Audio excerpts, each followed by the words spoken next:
Ito, check natin yung ating 1.5 horsepower na Condura split type. Yan na inverter Condura. 1.5 horsepower ito. Ito yung kanyang specs. Yan, makikita nyo dito na 1.5 horsepower.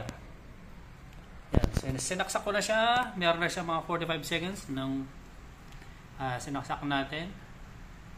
Then, yung kanyang idle, which is yung 4.7.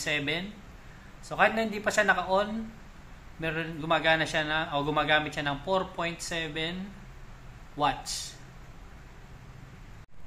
So, buksan natin yung ating split type na aircon. So, naka-on na siya. So, nag-start na siyang tumaas yung kanyang wattage.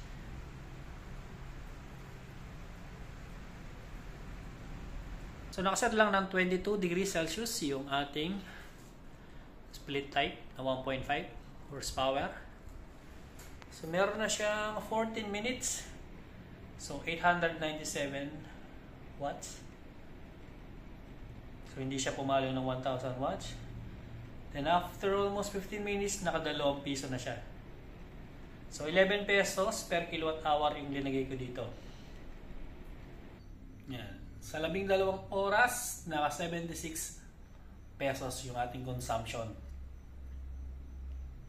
76 sa loob ng isang sa loob ng 12 hours, sa loob ng isang araw. 76 pesos. So, ang ibig sabihin nito is, ano ba? 76 times natin ng 30, so, ilan yan? Almost na sa 2 plus, 2 more or less. Tama. 30 times 76, so alas mga ganun, mga 2. So yung alas siguro yung consumption natin ito is nasa 2,000 mahigit. Which is not bad. 12 hours na yun. At 2,000 mahigit, 2,223 yung ating consumption every month for 12 hours. Tipid na rin siya para sa isang inverter. Yan. So hanggang dito na lang guys yung video na to. Kung nagustuhan nyo yung video, please subscribe.